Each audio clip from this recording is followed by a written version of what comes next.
Good morning.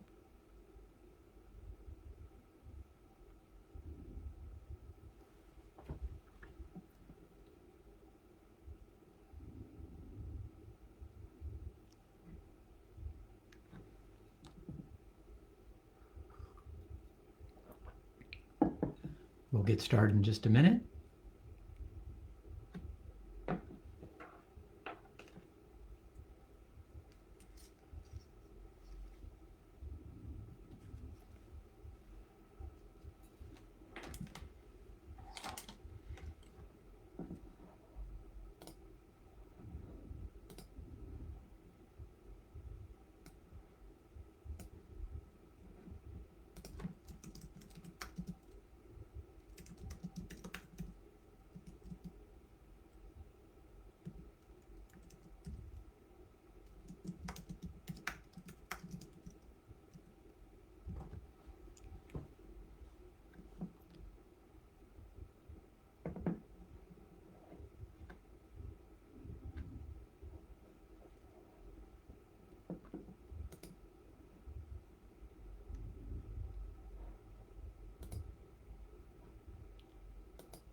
Good morning.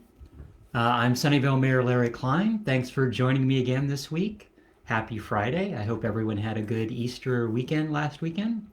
This is my 56th installment of my weekly virtual office hour address, and people continue to say they really appreciate these live stream addresses and hearing from their mayor. So I'll continue to do them through the end of shelter in place and probably a lot longer.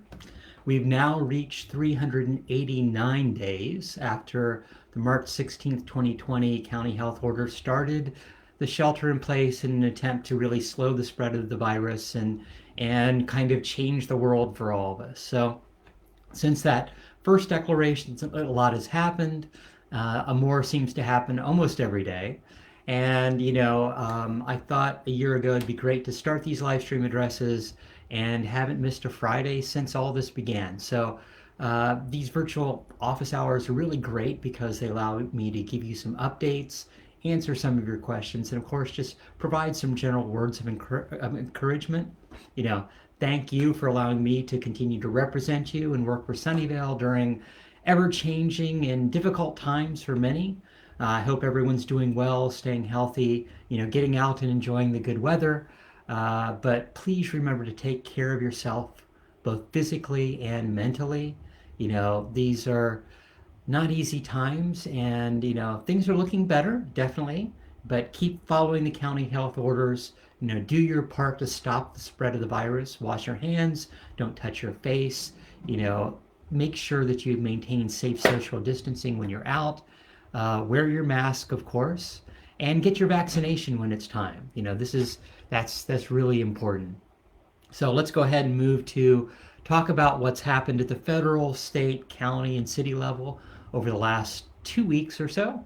Last Monday, Sunnyvale Planning Commission reviewed a special development permit to allow two 7-story office buildings on the site of where Macy's is. And so Macy's will actually be kind of split between two areas. one of which is the office building, and then just south of that would be residential.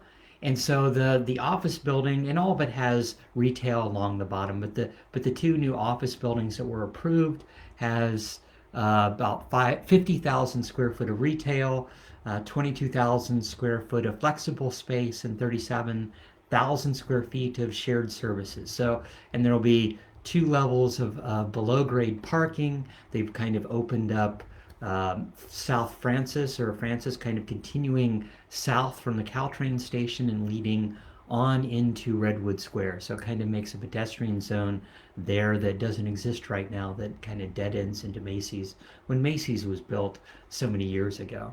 And so definitely we'll probably see the a deconstruction event sometime in the next month or two as they start planning for, and they're already doing work kind of along that area to deal with some of the utilities. But we'll see how, how quickly City Line moves forward with that plan. But definitely the next phase, after they're finishing the Iowa apartments right now, they'll be moving on to the retail, the residential, and the office space right next to Redwood Square will be the next big push as far as downtown and City Line is concerned.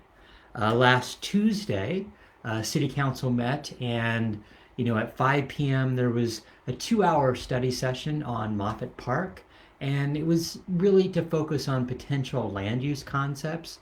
It looked at green belts and how to create neighborhoods of retail, housing, open space, and several possible designs. The developers and landowners in that general area had talked about different areas of putting in housing, looking at open space and kind of what could be done to next to the east and west channel. I think from what I've seen, at least they're looking at more at the whole area holistically and seeing what makes sense. And council gave, we heard from the public, we heard from council kind of giving some directions on what they would like to see in certain areas they're definitely worried about, to make sure that we maintain the appropriate environmental districts, and making sure that that whole area is well designed at the end of the day.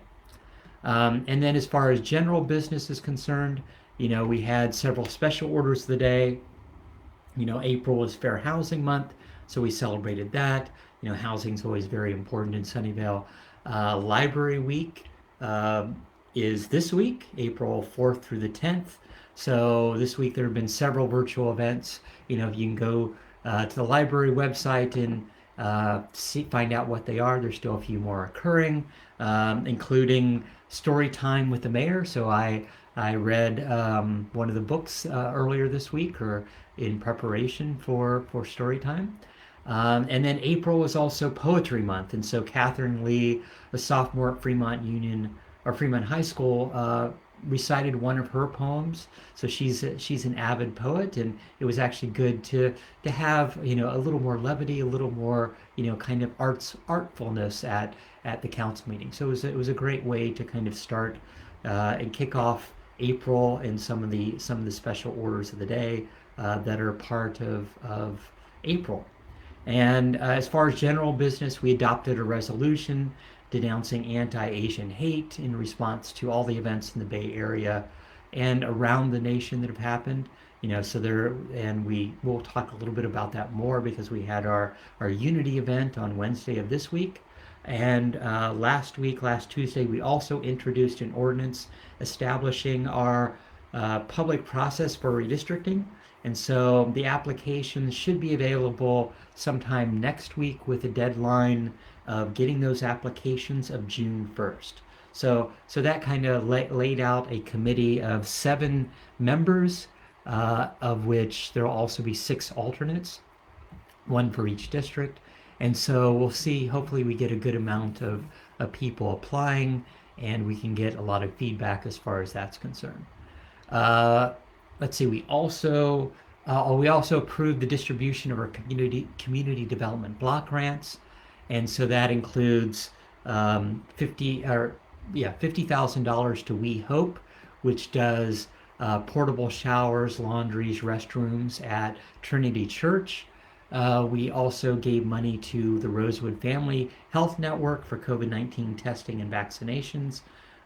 We gave money to the Silicon Valley Independent Living Center for financial assistance for people with disabilities, and of course we gave about $750,000 to Sunnyvale Community Services for their rent relief and community support through food and utility and so much that Sunnyvale Community Services does. So it was good to be able to give away some of those federal funds. So that's always fun, a positive thing. There's so much need in our community. Even outside of COVID, there's so much need, but it's important that we get these funds, and all those funds were based upon the population numbers in Sunnyvale, and so that's one of the things of why the census was so important, because the census feeds directly into our population count, which feeds into HUD and CDBG funds that we get from the federal government. Last Wednesday, President Biden proposed his $2 trillion infrastructure plan, and that was broken down into several things. 600 billion for transportation, 400 billion for home care services, 300 billion for manufacturing, 180 billion for research and development. So it's a mixture of what I'll say are classic infrastructure and some other items, but about 30% of that plan would be, I'd say, classic infrastructure, and then there are a lot of newer things which I think are important. Looking at broadband to everyone in our community, and that's that things of that nature are critical. Continuing kind of some of the COVID relief, healthcare workers. So it is a grab bag of items, and we'll see how that goes through Congress and what ultimately happens with that proposal. So, and then last Thursday, April 1st, COVID eligibility moved to those 50 years and older and above. So if you're 50 years old or above, definitely go to sccfreevax.org to get your vaccination appointment. It hasn't been easy. I know it'll only get difficult in the upcoming weeks. But looking at, and there have been issues as far as how many vaccines the county has been getting. Look at your healthcare provider. Look at your, CVS and Walgreens are getting their vaccination doses directly from the federal government, and so they have some. Costco, Safeway, there are a lot of different outlets that have these available, but it's just getting that appointment has been the difficult thing. And I've heard from a lot of people that have different strategies, and for me, I ended up finally getting my vaccine last Friday.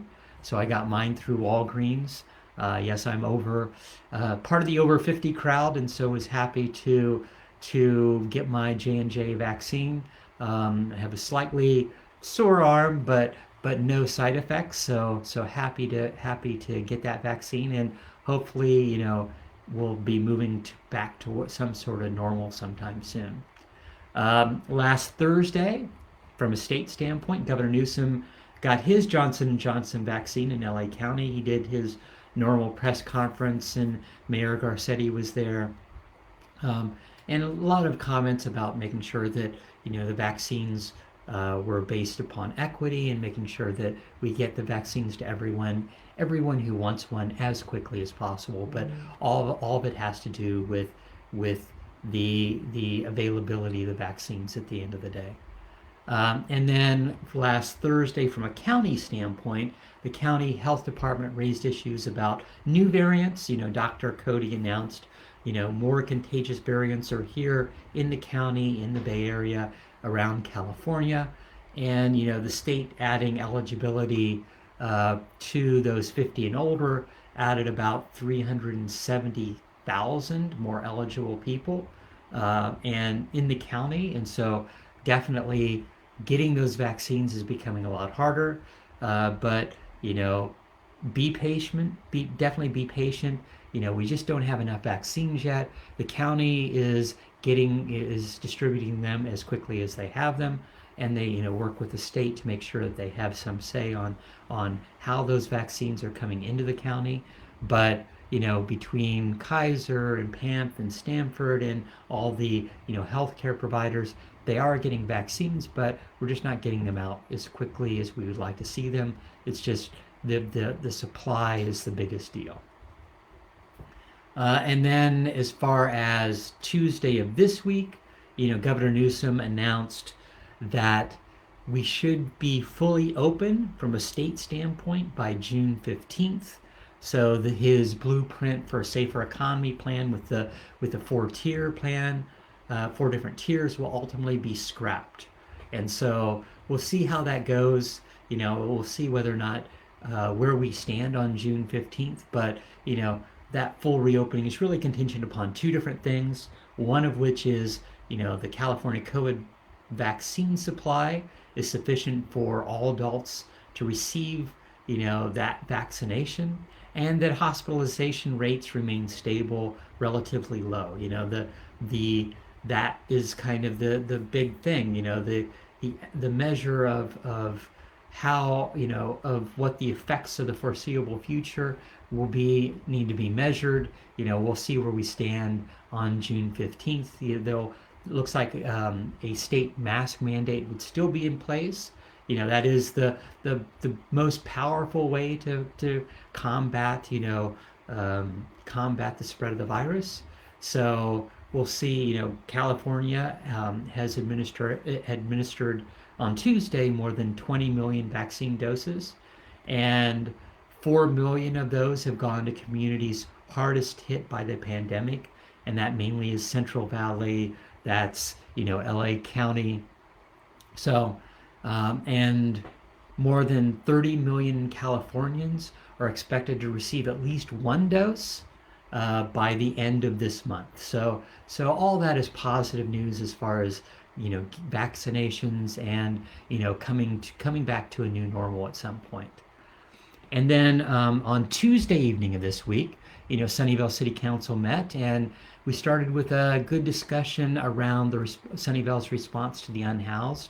It was good to hear all the different things that our city is doing, working with the county. All the funds that we do. Like the Trinity Church efforts. And it was good to talk about ultimately the county helps run a what used to be a cold weather shelter, and we've been able to expand that over the last few years from 125 to 175 beds. It's now year round, and it's getting the services with it, the county services that are really focused on helping that unhoused community into Sunnyvale as much as possible. So it was a good discussion, and it's always good to kind of talk about widely, what we can do, how much can be done ultimately from getting those services, working with some of our nonprofit service agencies to either deal directly with unhoused support, with getting downtown streets team, which I've been working with for many years now, getting unhoused into jobs, and I think that's really critical at the end of the day. And then of course it's just general housing, making sure that we look at hotels, funding our affordable housing nonprofits to actually build. Sunnyvale has been very good over the last few years of building more basically affordable housing for previously unhoused, as well as seniors and other people. So that was a good discussion that started off that evening. We then had several special orders of the day. April is where we celebrate Earth Month, and it's the 51st annual Earth Day. It's also Arbor Day, so lots of events this month as far as both of those special orders are concerned. Gourmet Earth Week celebration will be next week, April 17th through the 24th, and Arbor Day and we'll talk about Earth Week in a minute. But for Arbor Day, we are actually planting 10 cherry trees at Brayley Park, and those were donated by Sunnyvale's sister city, Iska, Japan. And so the final planting celebration will be next Wednesday, April 14th. And so it's actually good from that standpoint to celebrate all the good things of having, a robust tree canopy in your city really does. And then we also announced our branch out Sunnyvale program. And this will actually, I talked about this before, but this will enable trees to be planted on private property, partially subsidized by the city. So you can go to the city website and search for Branch Out Sunnyvale if you want to learn more. But it's a partnership between the city and our urban forest, which is a nonprofit, which will basically plant trees. So the resident puts up a certain portion of money, the city pays for the rest of the money, and it plants trees on private property. So we're constantly putting in new trees, and if you along the park strip in front of people's homes, and if you have a dead tree or a tree that was removed, and you don't and you'd like that tree replaced, definitely that's always a possibility, and that's been on the website for a while. But this is a new program that we kicked off this year to try to get people to plant more trees on their own property. And then we also honored some of our green business awardees, including our chamber and several small companies within the city. It's everybody doing their part, which is really important at the end of the day.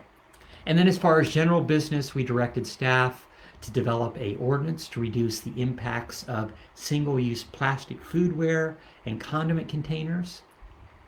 And then basically directed them to bring that ordinance back to council. And it has two phases, one of which is an opt-in requirement for foodware and condiment containers for both online and takeout ordering, for food service vendors, restaurants. That would take effect in September of this year.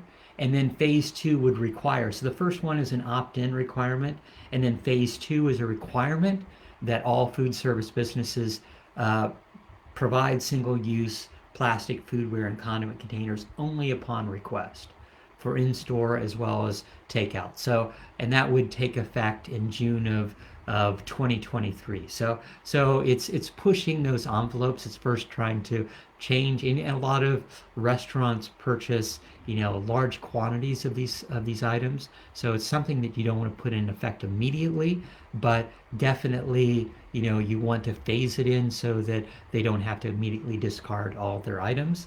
But it's a first step, and there were still some questions as far as kind of like wooden items, wooden stir strip sticks, or take out chopsticks, things of that nature. Do they fall under the new program? And so staff is still looking at that, but that ordinance will be coming back to us, and I thought it was really good to be able to do that during Earth Month.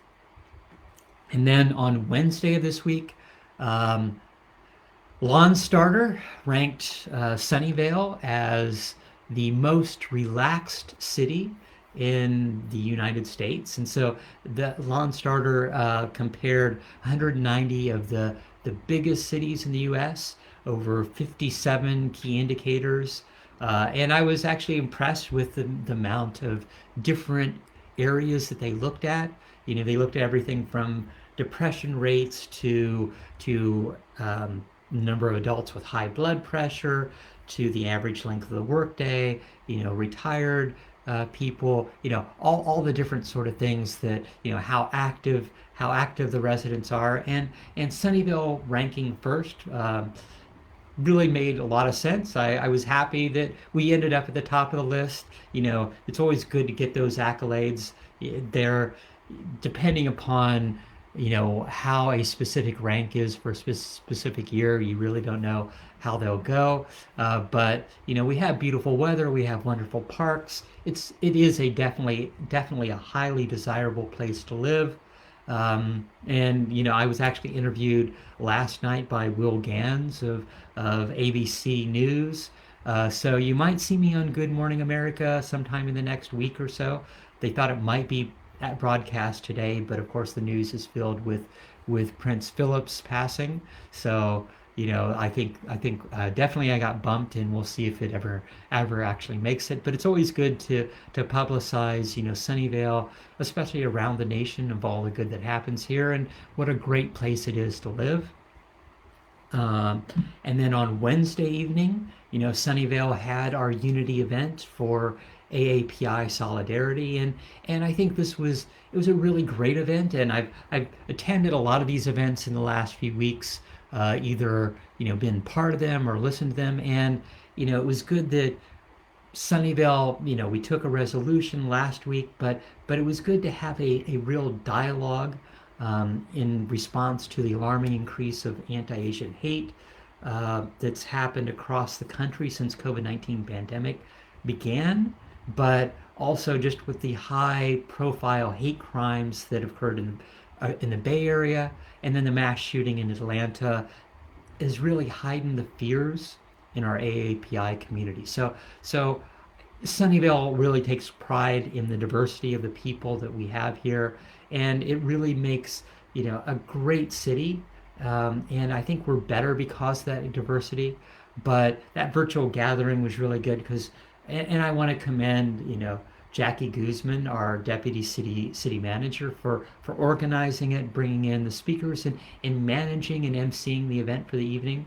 It was really a great discussion, and people brought in their personal history. They and it was and also just acknowledging ways that we can address hate and bigotry, and really talk about what people need to do to stand up when they see injustice. So I was happy with our speakers. We had Supervisor Lee there, our county supervisor, and past council member and mayor. We had Richard Konda from the Asian Law Alliance, Sarita Coley from the Asian Americans for Community Involvement. Jeff Rosen, our county district attorney, gave some really good insight on how we respond to prosecuting hate crimes and what people can do. And there's also the kind of the difference between hate incidents and hate crimes. And then, of course, Chief No from our Sunnyvale DPS was there to talk about his background, and Rosa Kim from the Fremont Union or Fremont Union High School Board was there. So it was good to hear a lot of different people talk about their backgrounds and discuss ways that we really need to respond. And it's available on YouTube. If you weren't able to attend, it's about 2 hours, but I think it was very well run. It was a master class in how to run those sorts of events, and what that dialogue can really mean at the end of the day. So definitely, if you get a chance, please go back and watch that if you didn't see it the first time. And then yesterday, Governor Newsom had a press conference and announced, it soon will be fire season. It's right around the corner. But he announced $536 million plan that he and the legislature have worked on to help respond and recover from wildfires. And so the plan includes, funding to invest in forest health projects, fire prevention grants, and also hiring almost 1,400 new firefighters for CAL FIRE. All that's really critical. We're in another potential drought year, and we'll hear the final numbers sometime in the upcoming month or so. But definitely getting prepared for that fire response, especially after looking at last year's fires, is really critical. And for me, that's the state legislator, the governor figuring out, okay, what do we need to do different this year in order to be prepared? And I think that's, when you see any issue, how well prepared you are. And there's always going to be problems, but trying to be prepared is the best thing you can do. And then yesterday, Sunnyvale was named the safest city in the U.S. by Smart Asset. And, we've been, and that's definitely an accolade that we've gotten in the past, multiple times. we've named, we're always, almost always in the top 10 as far as safest city in the US. And I think a lot of that has to do with our public safety, our combined, police, fire, EMS training that all of our officers go through. And I think, it's also just our community. It's that small town, it's that small town feel of 150,000 people that really make, our community so great. But I was happy that we ultimately were ranked number one again. And of course, and that different surveys rank different things, but they looked at over 200 of the largest cities, and they looked at violent crime, property crime, vehicular mortality rate, drug poisonings, and the percentage of population engaging in excessive drinking. So definitely, and I'd say last year was a difficult year for everyone, but I'm happy to see that you know Sunnyvale was safe. And definitely we always hear about some of the issues about car crimes and all that, but those happened around the country, around the Bay Area, and a lot of the different issues. But I think it's always good to see our city get accolades, and especially being a safe city, which is something that a lot of people always are concerned about. Let's go ahead and get to our weekly numbers on COVID testing, hospitalizations, vaccinations. In California, we're making good progress and continuing to slow the spread of COVID-19. It's about 1% positivity rate as far as new cases, and nationally, cases of hospitalizations are and new cases are slightly on an uptick, and especially around the world. We're seeing certain countries that are definitely surging with cases as well as deaths. But from a national standpoint, we've surpassed 30.7 million cases. That's up about 400,000 cases in the last week, which is a little bit more than the previous week. And then we've surpassed, though, 175 million vaccinations administered. So right now, as of today, 1 in 4 Americans are fully vaccinated. So that's a positive takeaway. We're still, people are still dying from COVID-19. We've now had 556,000 deaths so far, so since COVID began. And from a California standpoint, we've now had about 3.6 million positive cases, but that's the daily case count is now only about 2,000 cases a day. So that number is not really having an uptick. And we've had from a state standpoint almost 59,000 fatalities. On a positive note, we've had over 21 million vaccines administered at the state level. And from a state standpoint, we're improving. We're now about number 18. We were 24 last week on states with residents with at least one dose. So we're about at 36% of our state having the one dose, and then we're still about number 36. So we're farther down with states with residents that are fully vaccinated, so at about 19%. So we're getting better. I think J&J is making this a little bit easier. One shot and you're done.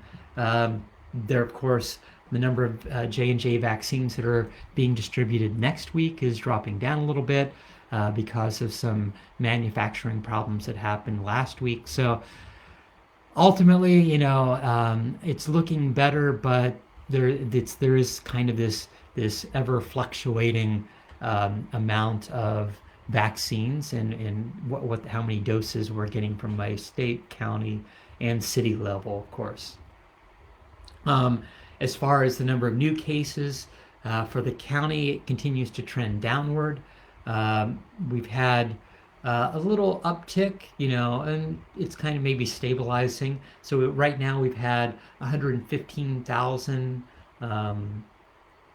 cases since since COVID began from a county level. That's about up almost 1,000 from last week.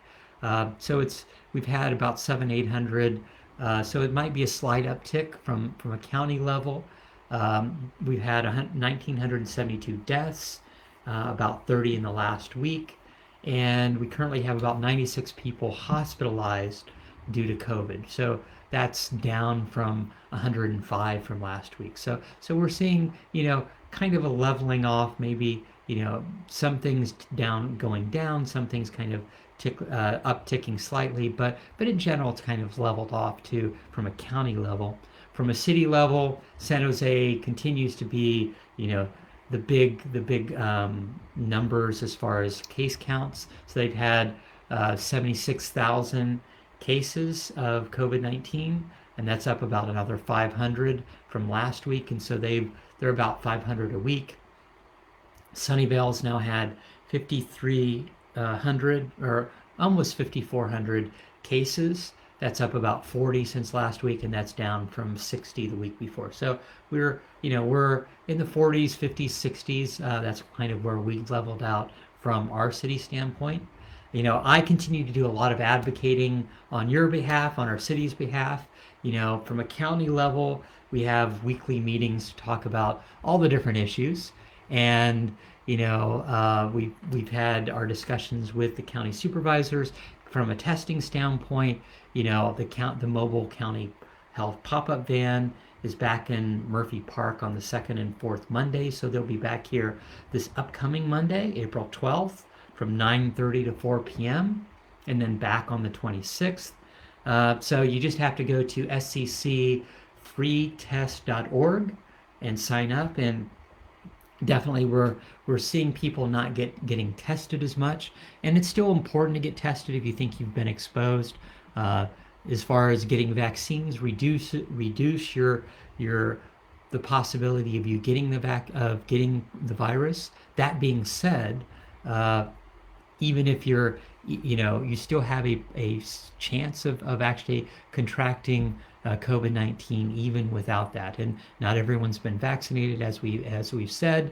So definitely wearing your mask is important. But if you think, getting tested every month, every few weeks is really important, especially depending upon what industry you're in. If you're in healthcare, if you're in, the restaurant and food industry, definitely that's really important that you get tested on a regular basis. And so you can get tested and get an appointment at sccfreetest.org.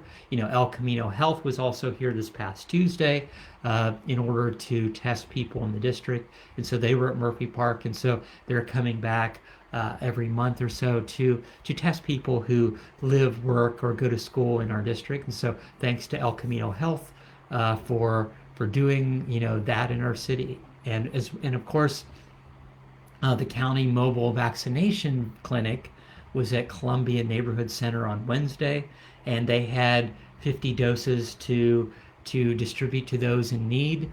And about 164 appointments were made, online and via phone, and then they had about 336 walk-ins. So and they had about 50 to 70 people that were turned away late in the afternoon after they reached the number of vaccines.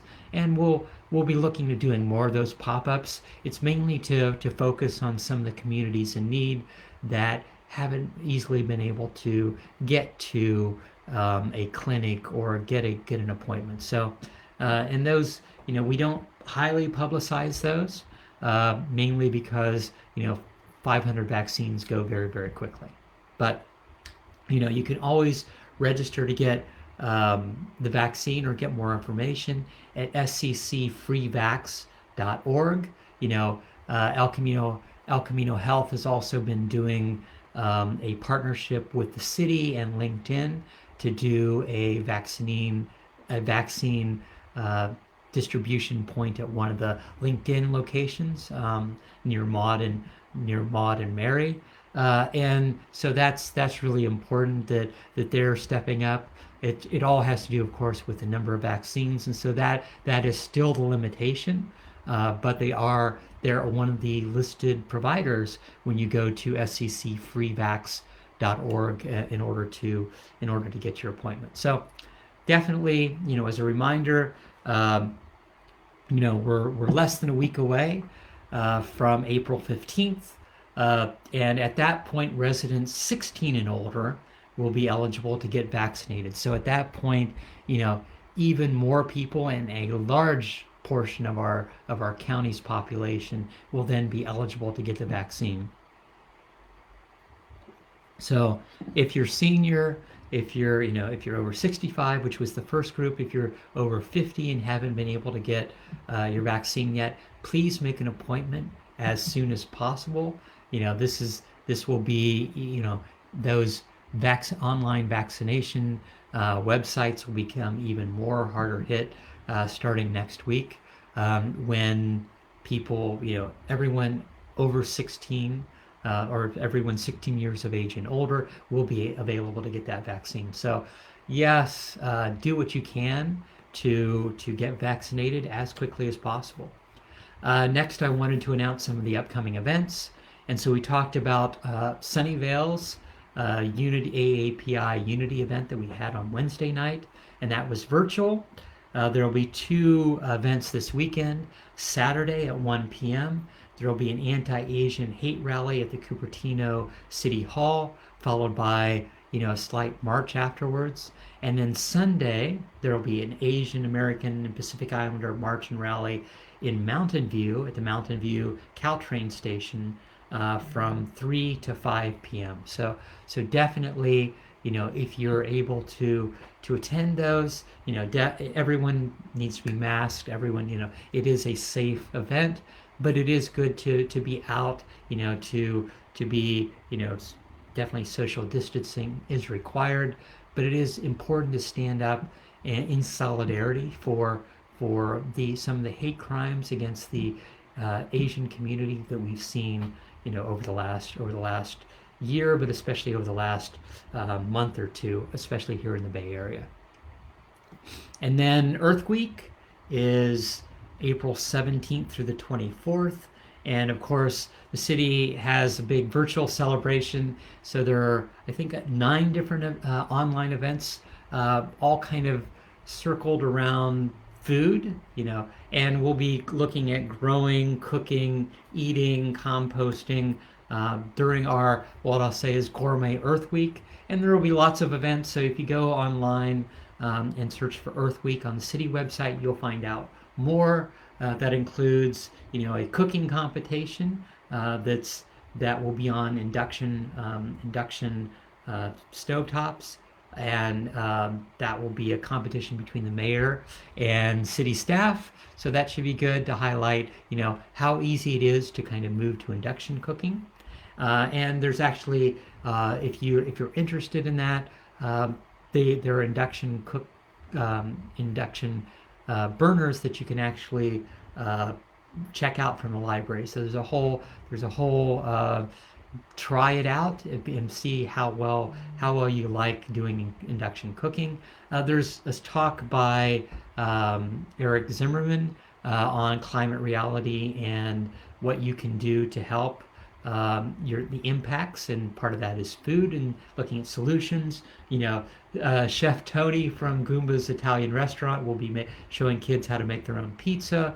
And you can also, there's classes on gardening and composting. So there's lots of events, cooking, that you can take part in. So definitely go online, take a look, get more information. And then as far as upcoming council meetings on April 20th, we'll be talking about several things, but our big thing is choosing a preferred project alternative for the Mary Avenue overcross, and that has to do with how we define our EIR. And so we do need there's 5 different areas that are looking at 5 different designs from no project to a bike and ped bridge only, to bike and ped and shuttles, and then you talk about bike and ped shuttles and lanes of cars, 2 lanes or 4 lanes of cars. So we'll see where that goes, but that'll be part of that meeting. And then on May 20th, so about a month from now, we'll have our all-day budget session, and we had our third quarter update on quarterly update on how we're doing as far as COVID is concerned and what the budget looks like. And things are mixed to say the least. Sales tax isn't as well as we thought it was going to be. TOT is even worse than what we were expecting it to be. And so we'll see where things go. Definitely some of the federal stimulus funds, the 29 million that we got in federal funds, might make a difference from a budgetary standpoint. But city staff is still working through all the final efforts on figuring out what the city budget looks like for the coming year. So we'll go through that basically the third week of May. Let's go ahead and get to your weekly questions. So Teresa asked, when will the lawn bowling greens reopen at Murphy Park? I think they're allowed in the orange tier, and my parents miss playing there. And so thanks for that, Teresa. Definitely that was one of the things that opened up with the orange tier, and so city staff had been looking at what needed to go in place as far as opening those up. But they met earlier this week with the volunteers from Sunnyvale's Lawn Bowl, and I don't know how many people know that there is a good group of Sunnyvale Lawn Bowl is a good club that does bocce lawn bowling at Murphy Park for many years now. And so city staff met with Sunnyvale Lawn Bowl earlier this week and went through the required protocols and steps needed to reopen. And so the bocce courts will reopen next Wednesday, April 14th. And it will be restricted initially, but the lawn bowl will be open on Wednesdays from 12:30 to 2:30 by reservation, but then conceivably expanding as we make sure that program works out well. John asked, and we've gotten this question before. John asked, what's the best way to request that the Murphy Street non-vehicle status be kept moving forward? Who can I talk to? Should a resolution be introduced? What needs to be done? So I definitely love Murphy Avenue and that pedestrian zone, that alfresco dining. I do think it's becoming, a gem as far as our city is concerned. And I've always loved Murphy Avenue, but what we've seen it become, and this has been brought up many times in the past as far as, what really needs to get done. People have asked, let's try to close down Murphy to pedestrian only. But of course, when that's concerned, people really have worried about the businesses, especially worried about how their businesses might be affected. But now we've had to try it. I went to the Downtown Association, let's say in January of 2020, and said, let's try this as a 1 day a week thing. Let's try it every Saturday. But of course, COVID happened, and now the businesses, requested it under COVID. They actually had to open it up when our restrictions were back to only takeaway dining. But please, everyone, tell your businesses how much you like it.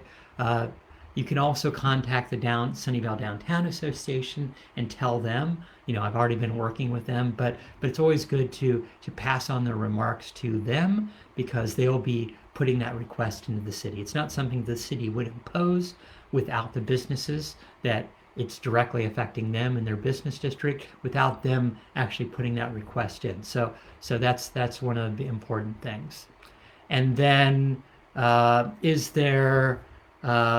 asked, is there an estimated time of completion on the Fair Oaks overpass? And with traffic picking up lately, it has been jammed up during peak times. And I know what you're saying. I've been caught in that myself. That construction was supposed to finish in the winter. It was delayed for a few different reasons. It should finish in the next quarter. So looking forward to that as far completing as much as possible. And then Sherry asked, when is the Sunnyvale Library going to open? So the Sunnyvale Public Library will reopen for in-building services on Tuesday, this upcoming Tuesday, April 13th, and it'll be open Tuesday through Saturday, 1 to 6 p.m. And so it'll be a little bit different, especially we're not fully open. We won't have the technology center PCs won't be open. Scanning and printing and copying won't be open currently. And things will have changed a little bit. The number of people inside the building is initially limited to only 50 at a time. And so staff will be at the front door, monitoring occupancy. And you might have to wait outside once we reach that capacity. And to minimize the number of people inside and the time spent indoors, please limit your visit to a maximum of 30 minutes. All people are required to wear masks, of course, and maintain physical distance when you're at least 6 feet apart when you're inside. And then, of course, hand sanitizer will now be available throughout the building. And finally, just to provide more, social distancing and kind of making sure that people aren't, staying there for long periods of time. All the tables and chairs have been removed temporarily. So things will look a little bit different from a library standpoint, but you will be able to go into the library, go through the stacks, take a look, and find what books you might want to see. So it will be different, but I'm happy that people will be able to get back to the library. A lot of the things will still be done virtually online, but it is actually good from that standpoint. Vicky asks, how do you accommodate seniors who have no computers or don't know how to use a computer and want to hear from the mayor? Is this information available on TV? And so I want to thank Vicky again. That was a great question, and I've been planning to reach out to KMVT for a long time. KMVT is our public access channel 15, our local public access, and they've now are basically rebroadcasting my Friday morning virtual live stream address every Saturday night at 7 p.m. So if you get a chance, if you know friends that you've talked to and haven't been able to watch this, don't really know how to use a computer, don't really want to take the time, you can now turn on your TV Saturday nights and watch the mayor's address. So hopefully that's been a positive takeaway, that people can get more information from their mayor. Okay, let's go ahead. Yeah, okay. I think I've got to all the questions. Oh, how can I volunteer with the city? And I just want to bring this up again. Sunnyvale's boards and commissioners are really important to the city. Those are boards and commissions, and there's a lot of different boards and commissions, but they provide citizen input on policies to council, and they also make a certain number of decisions, like the planning commission, like so the art commission. Some of them actually makes final decisions as opposed to just recommendations.